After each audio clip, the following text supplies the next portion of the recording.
Biso. On va la gabiso kenge la gabiso. Il y a 2-3 jours. Na moni a vandi a lembi na tuni a papa lika moni a vieux. Na tous a salaire mais l'opé sanga méchant. Na tuni combien? Wana moi bien moi lika. Ah, lika était bien te mama gitika ngai obina za pasteur. Batika pe likaya. Bango moko ba kuluna. Elingo ba pété lokola papa na zali mokola. Yoza machete okata batu. Te kata mai. Na quoi? Aux ans à 15 ans, non, comme il se doit être. Tant qu'on a moto, il y a 480 millions. Il y a beaucoup d'autres cas, 200 millions. Pour Nangaï, il faut faire de l'équilibre. Tous ces poulouna en cravate doivent aussi être exécutés.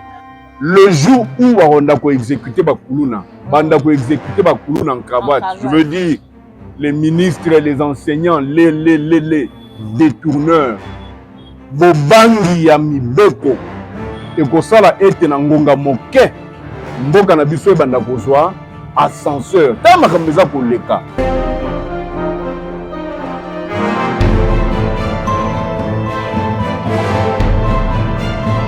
Les banditismes urbains, le phénomène Koulouna, l'exécution de la peine de mort, les comportements de pasteurs congolais, on en parle dans cette émission Regard sur. Et pour ce faire, nous avons le pasteur Bofi El Pichi, notre invité d'aujourd'hui. Alors, chers abonnés, chers internautes d'Aboupia Télévision, bienvenue à toutes et à tous à cette émission Regard sur. Restez branchés sur vos écrans, restez scotchés sur vos canapés et surtout, partagez et likez cette émission. Et je dis bonjour à mon invité. Bonjour Madame Magui et bonjour aussi à tous nos amis qui nous suivent de partout. Vous allez bien, pasteur? Oui, ça va. Je profite aussi pour dire bonne année à nos amis qui sont restés fidèles à cette émission depuis 2024 et aujourd'hui. Ils sont encore là pour nous suivre. En tout cas, que Dieu vous bénisse. Voilà, que Dieu vous bénisse. L'a dit le pasteur Bofi. Recevez votre bénédiction parce qu'il s'agit d'un analyste politique, économique, social. Il est aussi pasteur, analyste religieux, si je peux me permettre de l'appeler ainsi. Pasteur Bofi, émission de César Bilang, hein, oui, pour permettre à tous de comprendre c'est dont il s'agit. Nous allons commencer par les banditismes urbains. La décision de Constant Moutamba, qui est notre ministre de la Justice. C'est pas seulement la communauté internationale, mais je vous dis même les Congolais aussi. Est-ce qu'il n'y a pas une autre sanction que la peine de mort? Bon, maman m'a dit merci mingi. Merci pour la bande de Kobazo Andamiso na etando yamoke. Omoni soki likambo moko ezosala na société. Ngalingaka approche bande na biso ba médecin. OK. Approche clinique ne ba benga ngo, c'est-à-dire boluki boyeba likambo ya kuluna il y a 30 ans, 40 ans. Oui. Soki na mémoire na ngeko singa te ezalaka te. Biso zaka ba étudiants, tozaki ba élèves, il y avait des chèques na zando munene. Oui. À l'origine, qu'on appelait des phaseurs. Les phaseurs ne tuaient vraiment pas. Hein? Ne tuaient pas, ils ne tuaient pas, juste ils menaçaient les gens. Moi et l'autre, on a eu, à Salipik, pocket, à Ilio, na poche, na sac, et puis on se limitait à ça. Mais depuis un certain temps, tous bon, origine à Koulouna, c'est trop discutable, mais tout ce que nous savons est banni en Akisasa, na Yolo, na Makala. Bon, ma tête pendante, ma tête zaki ba maître, ba pomba, ba tomakasi, tout ça là. Mais bon, tout le monde phénomène en vu ampleur makasi. On peut se poser des questions pour nani nengwana. Eh bien, ma réponse est aller belé. Mais pour nangai, je pense que ceux qui famille, ezali, ceux qui famille est comme désarticulé, ceux qui famille est baby, nde bakuluna bautara na likolo te bautara na banzete te babimaka na ba famille. Lokola famille ngano toza ba parents, moi na commencé nga lipa lelo, akendaka classe te, et ben lobi à mon voisin baliaka moi malamba melaka miliki, jalousie envie, le ba lobi voilà, lipa no fait comme lipa na ngai. So na singa na makasi ya pesinga te na luka machette, na grimacer. Tanga otika lipa simanga na zui lipa. Et au fur et à mesure azali komesana azokola pe na musala yango. Lobe zaki ko grimacer na machette mais mikolo kolanda et comme binda katio machette ya solo kwa boto la olipa na ye. Alors pona nini makambo ne komi boye bolimbisa ngai na formation na nganga na tangi l'état ngai na tiraka mingi za ka l'état parce que et si kana sala kana révéler ngote bolimbisa ngai y a pas ba fonction pasteur tout ça rappelle musala na ba société à l'état mais justement merci beaucoup maman pour l'encouragement policier na biso on battre la gabiso akengela gabiso il y a 2-3 jours na moni avandi a lembi na tuni papa lika moni avien na tozo salaire mais opesa nga méchant na tuni combien soki na bungité sur 260 000 francs congolais na bi quoi aux na grade ni apesi ngai grade na ye mais en tout cas excusez-moi j'étais scandalisé na tuni aux na cantine oté na tuni l'état pesa ka ndako oté papa bofi question na pozo tout ya ba cantine ya ba l'état pesa ndako ata yo moko ozomi mona wapi na poto na Congo ya bala kin balba Kinshasa ya Kinshasa justement maman Gil kamone salanga parce que bi eza kine eza Congo ça veut dire quoi nous voulons dire que ça jungle les amboka ya bato mito ça malamu te non moi je ne peux pas dire ça en tout cas mais ça m'a scandalisé obi pona ni babenga ka salaire ya soda solde solde ngolo bani nana nyongo na yo ya 15 000 francs na futio 10 000 et tu gagnes combien 5 000 c'est ce qu'on appelle solde babenga ka salaire ya soda ya policier solde parce que l'état apprenait en charge logement kolia na ye afutaka maïté hôpital etc non oyetikali moi moke wana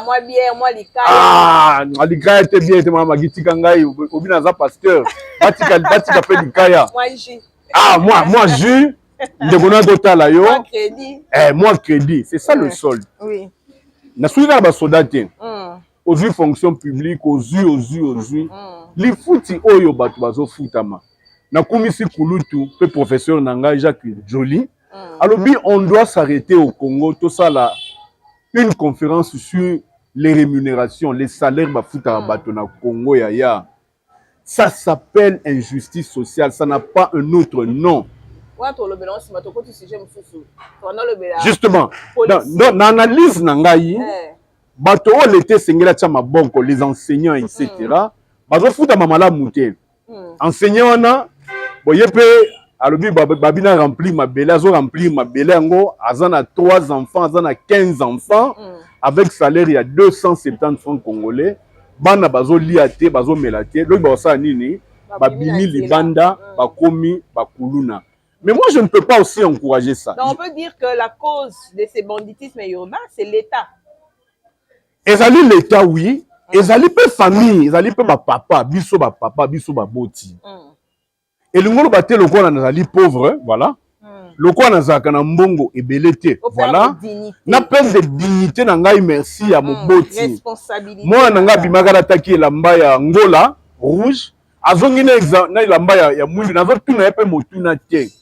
Et lobi le gwanga parent na zampiaka, lobi mwana na komi kwa na miliki, akomi kwa na madesu. Olena bisae tokolia yango te bonga mena mpiaka leki na komi kolo. Bref, ma responsabilité est pas à l'État, ma responsabilité est pas à mes parents, ma responsabilité est pas à bango moko bakuluna. Et lingolo ba pété lokola papa no azali mobola, yozo machete kata batu. Te kata mai. Na coin. Ozana 15 ans, non 15 ans te bolimbisanga. Ozana 19 ans, 18 ans, on a diplômé d'État. Certains kuluna na musalanga parce que na kutana ba ça diplômé d'État. Ça là quelque chose comment receveur par la biso na Congo Longo ba et a douane été hein ba to ba futa ka ticket na ba bus etc. Ça là musala moko o go permettre yo ozwa lipa et non ok ko katara bato machette.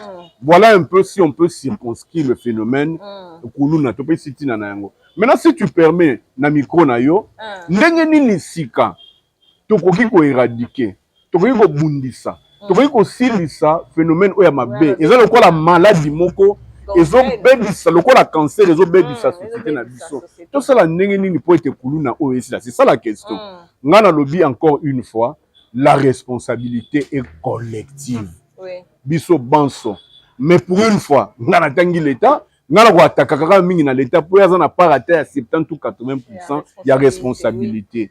Mama Guy, est-ce qu'on le trouve normal? Nous sommes na avenue Moko, na Ngaliema, na Bandal, na Bunya, na je ne sais où. Bato moko bazali au nombre de 15, de 20, basili ba machette, bazo terroriser 70, 100 personnes. Entre nous. Je ne voudrais pas ici prêcher la vengeance privée. Na le baso ki kulu na simbelo machette, yo simbela ye na ebité, soki loko nini ata munduki. Mais à un certain niveau, j'appelle à la solidarité à biso ba Congolais. Soki kulu na za ko agresser, j'ai vécu ça. Ah, premier na DGC. Deux Koulouna, s'il vous plaît. Baza ko boto la maman na sac na bilo ba maman. Bato bazo c'est la bus baza ta na évité 300 400 ta la DGC. Personne n'intervient entre nous. Mais c'est comme si aussi entre nous. C'est comme une force spirituelle. Oh, Maman Guy, vous avez raison. De domination parce que tout le monde a la télévision oui. Il paraît oui. Donc c'est déjà quelqu'un qui s'est permis c'est une initiation de prendre du sang même si c'est celui d'une bête ou d'un animal mais quand même son ya mubesu bongo basali on ata boudente o makila nani basali la boudin ya nani ya ntaba ya ngombe ya libatate ya nya upete boudin pété makila fourrait comme ça hein? Mais c'est comme si c'est un esprit donc maman Magui na profiter na micro le gwana on sala conférence munene sur Kuluna on ngai kisi ya liboso na bengi na bakongomani nyonso basi pe mibali bilenge bayaya ba jeune boza la solidaire soki Kuluna zo menacer na lopango moko bokende ko barrer bango route ce n'est pas quand même normal nga ko na bandade na avenue Maduda avenue Abisso à un moment ba mibanda suko yate pour les soldats na numéro 2 na numéro 3 ba ngaka ka moyibi bino bon surtout bozo sauter ma fenêtre bobi botala pour la ligne voisin, il y a numéro 3, numéro 4, ça a dérangé. Mais pour la ligne, tu peux de sens soigner la solidarité. Donc, solidarité, il y a Congolais, il y a population, il y a barré route, il y a Bololé, il y a Kuluna. Autant que mon papa constant, il a lobby, il y a Kuluna, il va exécuter, il y a peine de mort. Maman, il y a juriste, mais tu as une notion. Sauf que par la banque moko bayi mibeko ba juriste, il y a beaucoup de tendances, il y a beaucoup d'écoles dans les Cambo Italie, koboma moto soka sali mbeba. Bayi mibeko mususu, ba doctrinaire, ba tomayene, ba professeur, nous sommes contre ça. Bazo fondé argument na bango na caractère sacré à vie. Balo bibi ezali sacré, écoutez, soki pe bobomi Kuluna o ti koboma. Akoloka pasi wana te. Bango balingi plutôt ba pesa eta mususu prison à vie.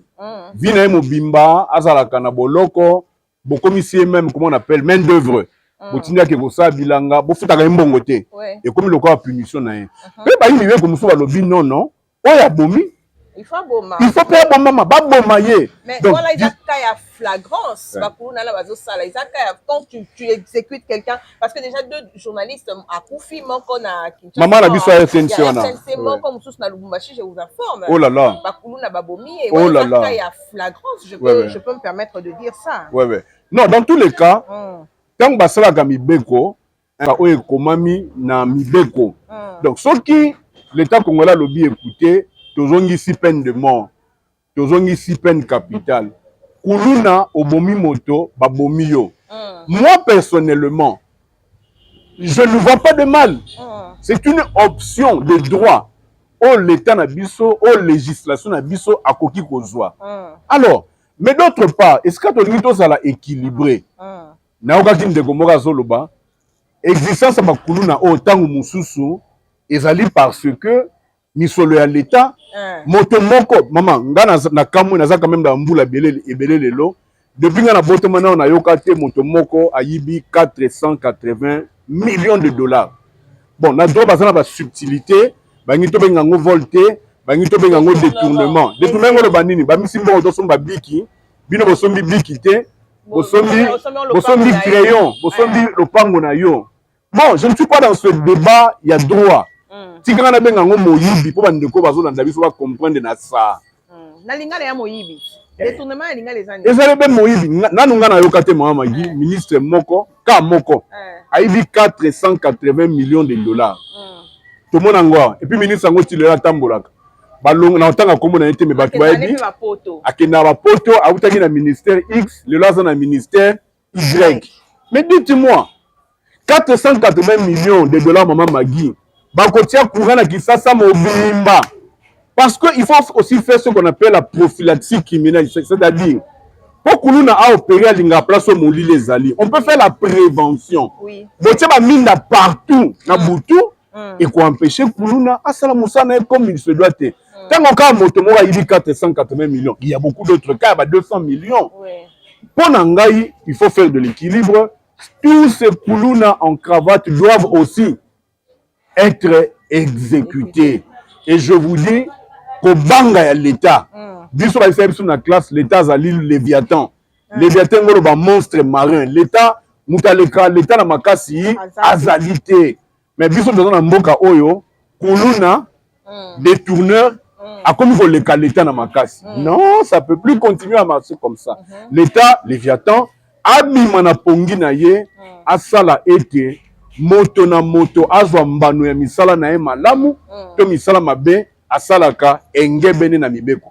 On peut retenir que le pasteur Bofi est contre la peine de mort. Je ne suis pas contre ça. Non, non. Il faut bien me suivre. Dans lobby boy.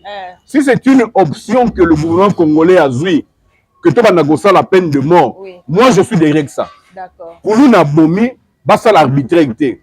Ba samisié, peut comme une souka, ba exécuter. C'est une option qu'on peut prendre. Okay. Et moi je soutiens cette option-là. Mais basa l'angle de façon arbitraire.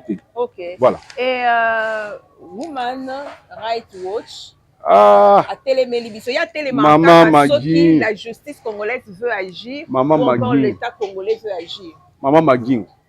Solution ni eko aux la peau peut-être se détourner na non non maman c'est pas sorcier. Solution là to longwa na biso. OK. To longwa.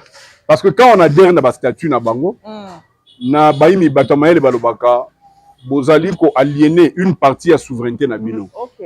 Hein? Et boyebi mibeko o eza d'ordre international ezaka likolo par rapport à mibeko ya mboka national. Hein? Par rapport à la législation nationale. Le roi a besoin de côté azaka humanité basé belé. Alors toutes ces institutions poni bakenda na Corée te. Na Corée so yibi mbonga l'état tout le monde a ngona bilili on t'exécute. On t'exécute. Maman Magi crois-moi.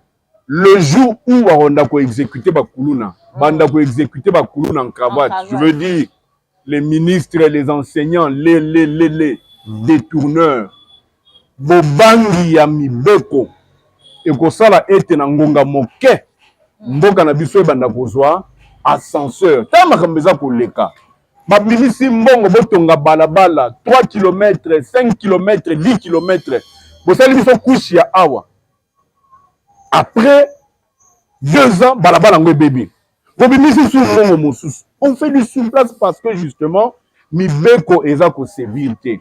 Ozala nani, ozala leki ya mokonzi. Ezala yo moko mokonzi, ezala ozana famille ya mokonzi. Osali mabe, mibeko ezala likolo ya biso nyoso. Vous savez, mobeko ezala likolo ya nzambe te. Nzamba ezala likolo mobeko. Po mitasaka mobeko. Mais na biso bayi c'est eza la présidente de la République, eza la ministre, eza la bato nyonso ya se, biso nyonso mokonzi na biso ezalaka mibeko. Mokotoko tsa mibeko na mosala, je pense que phénomène kuluna oyo, eza la kuluna cravate et qu'aussi la pemboka na biso et kozwa nzela développement. Aza trop douce, l'état congolais a kajola rabat. J'ai l'impression que j'ai maman, ngam na lobi yango te. Ye moko premier citoyen, il y a RDC, le président de la République. Il a dit, je cite, la justice congolaise est malade, fin de citation. On peut retenir ça pour clore cette partie. La justice congolaise est malade, est très malade d'ailleurs. Et nous espérons que le docteur Moutamba viendra un peu guérir voilà. La justice malamu.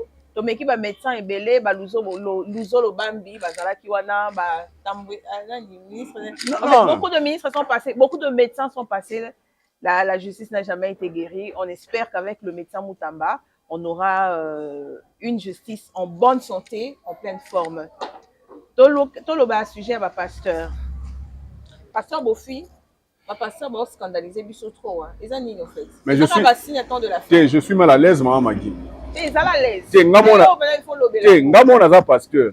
Mais il faut scandaliser Bissot. Chrétien, pasteur. C'est un travail difficile.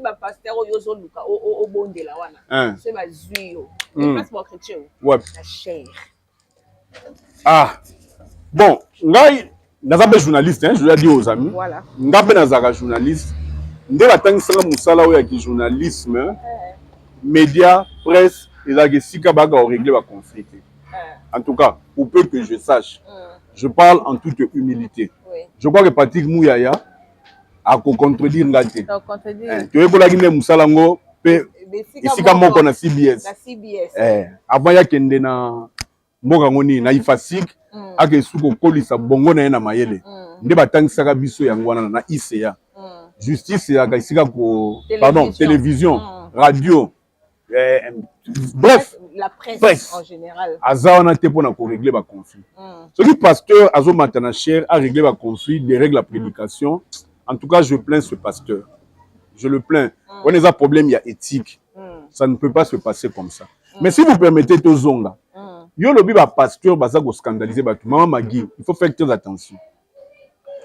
Il y a au biso benga ba pasteur, au penzamba ebi que baza ba pasteur. Et ça au biso benga ba pasteur, au bango mo ba ebi baza ba pasteur té. Nzambe pas ebi que baza ba pasteur té. Et biso to betali sur la femme, na lo bato lo betali sur la mai kalambai, na femme tama. Ba on biso to ebi que ba pasteur, nzambe pas ebi que ba pasteur. Justement, Ngasi gana okota na débat na te. Omoni, aujourd'hui à l'aise de ma peau, je suis pasteur, on me demande de parler de je suis très mal à l'aise, mais retenez. C'est ma base, si vous permettez. Oui. Première base de Boué. Psaume chapitre 105 verset 15. La Bible dit ne touchez pas à mes oins. Ne faites pas de mal à mes prophètes. OK. Base à liboso, maman m'a dit souffre. Oui, je souffre. Donc, ce qui m'a dit pasteur il y a solo. Attention. Le pasteur a aussi son côté humain. C'est-à-dire, la chair est faible. Akoki ko tomber na orgueil, akoki ko liba, akoki ko boma, lokola David, akoki. Tanga yibi tanga bomi et l'ongolier qui pasteur te. Les amis qui nous suivent doivent faire très attention. Dans le premier tableau oyo, un pasteur vrai, à Salima B, il faut faire très attention quand on parle de ce pasteur-là. Mais attention, et dans le tableau il y a mis balai. C'est Jésus lui-même qui parle. Matthieu chapitre 7, na 15, na 16. Jésus a dit, gardez-vous de faux prophètes. Gardez-vous des faux pasteurs. C'est Jésus qui parle. Donc même Jésus lui-même, il sait que les faux prophètes, les faux pasteurs existent. Yoga Jésus a lobby. Bayaga na bilamba, il y a même libanda. Bilamba c'est apparence. Donc bonto. Mais Jésus dit, na kati na bango Matthieu chapitre 7, na verset 15 na 16, abi na kati na bango, baza ba loup ravisseur, baya kapona ko boma bato. Mais et si quand on a lingi biso nyo soto se comprend, Jésus dit, vous les reconnaîtrez à leurs fruits. Boko yeba bango na misala na bango. Donc reconnaître un vrai du faux pasteur et ça likamboya ko exercer discernement na yo. Tout tomber na fanatisme té. Quand vous réalisez que même celui-là que vous appelez pasteur, papa nabino, daddy nabino, terme que j'aime pas, parce que vous appelez na daddy anglais pour éviter kaka daddy, mami, kasi continuer en anglais, ou éviter kaka daddy. Le phénomène d'addisme est aujourd'hui de sa église. Parce qu'on a vu que moi aussi ami balé, vous aussi, daddy, ne touchez pas à mes ouins. Non. Surtout les ne touchez pas à mes ouins. Évitez na soin na la Bible. Natangwana. Avant ça, la makambo eza ko scandaliser peuple ya Nzambe. To betele kala maboko. Natangwana. Si vous estimez que au nom de la liberté na yo, quittez. Environnement na et que ne luka dadi mosusu o azana ko banga Nzambe. Moi je crois na zongeli le problème est que chacun de nous exerce son jugement. Est-ce que ça dit mosala Nzambe toi ça mosala Nzambe té. Si Kaza Mosala Nzambe pas sali ba bêtise, on peut prier pour lui. Mais si Kaza Mosala ya Nzambe te, en tout cas entre nous, tout ça c'est kaboni, il faut te dénoncer misala wana pour na pe ko sauver ba faible mususu ou ba ko koya na filet na ye. Ça c'est la règle générale. Voilà. So dit to kota ce qu'on a ba particularité, to kota la particularité. Oui, ba ki Christian Mbukusuku. Kimbukusu. Ouais. Linda. Mais il est devenu après mon collègue pasteur. Il est devenu ton collègue pasteur. Mon collègue paix à son âme. Gloire à Dieu parce qu'il est mort. Azaki déjà, comment qui Moussa Nzambe parce que Nzamba Linga Liwa Mutamasu. En tout cas. Voilà. En tout cas. Bien. Attends, comment va te belé. Attends, Maï Kalambaï, Kofi Olomide et tout ça. Maï Kalambaï, Aza. Dans des histoires pas bien et tout. Et puis, quand on est au Koufa, tout le monde est la chair, Mike Kalambaï. Après, c'est droit de réponse, en quelque sorte. Tant on a droit de réponse. N'habitez yo, tant on t'a la kiango, comment on se sent acquis? Bon, maman dit d'abord, il faut dire que nous n'avons pas trop fan de TikTok, des histoires comme ça. Mais tellement que les Cambés comme qui flagrant, je me suis permis à voir Saban, Rabaï Langa Natalanga Moko. Nazali leader, Natam Sarabato. Bah, actualité, je me suis donné moi-même le temps. Il y a Kotanga, Natala Kiango. Mais après avoir Kotala, propos, il y a collègue Nanga pasteur, paix à son âme, Christian Kimbukusu. Sama, il y a des attitudes, il y a des choses qu'on se permet de traiter. Ok. Voilà, tu as eu exemple de la femme Tamar. Femme, Asali Sounine, maman. Femme Tamar, Aboudaki, prophète Nehema Sikatenda. En fait, je vous raconte l'histoire. Femme Tamar, par rapport à l'attitude, à l'école qui s'occupe de la télévision, à l'objet qu'il fallait avoir des konae, fallait avoir yaya naye et tout. Yeah, dans le son. Et papa, commande papa bango. Avec fallait commande papa la bango. Et puis après, il fallait pas boire qui s'occupe na émission, s'occupe na nzembo. Et puis après, mon comportement, il concerne mon corps, na taille bien. Donc en fait, comme moi biloba loba, alors le gens dit, le quoi comme bon c'est que milinga. On est masikate na lobaki yango. On a prophétie mon boé, extrêmement les autres tambolane masikate na lobi. Dans le jour qui vont venir, non mon a milinga. Liboso na yo milinga la milinga batu bazu extrait wana babimisi. Alors, tant batu bazu extrait wana babimisi, au lieu femme Tamar à s'en prendre na batu mususu ton entourage na quelque chose comme ça y a bandi pour s'en prendre na mobali na pasteur Nehema Sikatenda. Au moment où je vous parle, femme Tamar na mobali ne komika ba jeton na ba jeton. Ah, tu as des preuves que ça va jeton. C'est un axe. Tout ça monde moi. Ok, je crois balancer en na montage. Et on a idée. Hein? L'axo. Bon balancer na montage na la kisayo ozala voilà, na moi idée yango. OK. Tabayuma na se balobelaka o to be ngo ni mosala nzambe ma pasteur abi lit encore tabayuma na se balobelaka bayuma ne biso otolo ba le milinga na milinga. Bon, Yamagin, omoni makambo yo esala maka na Congo te. Esala na mokili mobimba. Moto soka matière lokwa motamati na nzeta mbila. Biso nyoso tozo mona ye. Soka na likwanza esika moko na lekolo. Tanga matière ko to mona likwanza na ye. Alors quand on est na niveau nyoso ya société, Nzamba Salongolu au matière likolo za élevé musicien, politique, enseignant, tout ce que tu veux, footballeur, etc. Il faut faire très attention à ma propos na yo. Okay. Ailleurs, ngana sala musala ya musala nande konanga Caleb bienvenue tout kebana na PC Mbote. Et là avant le canal télévision deux fois je lui disais la taboité.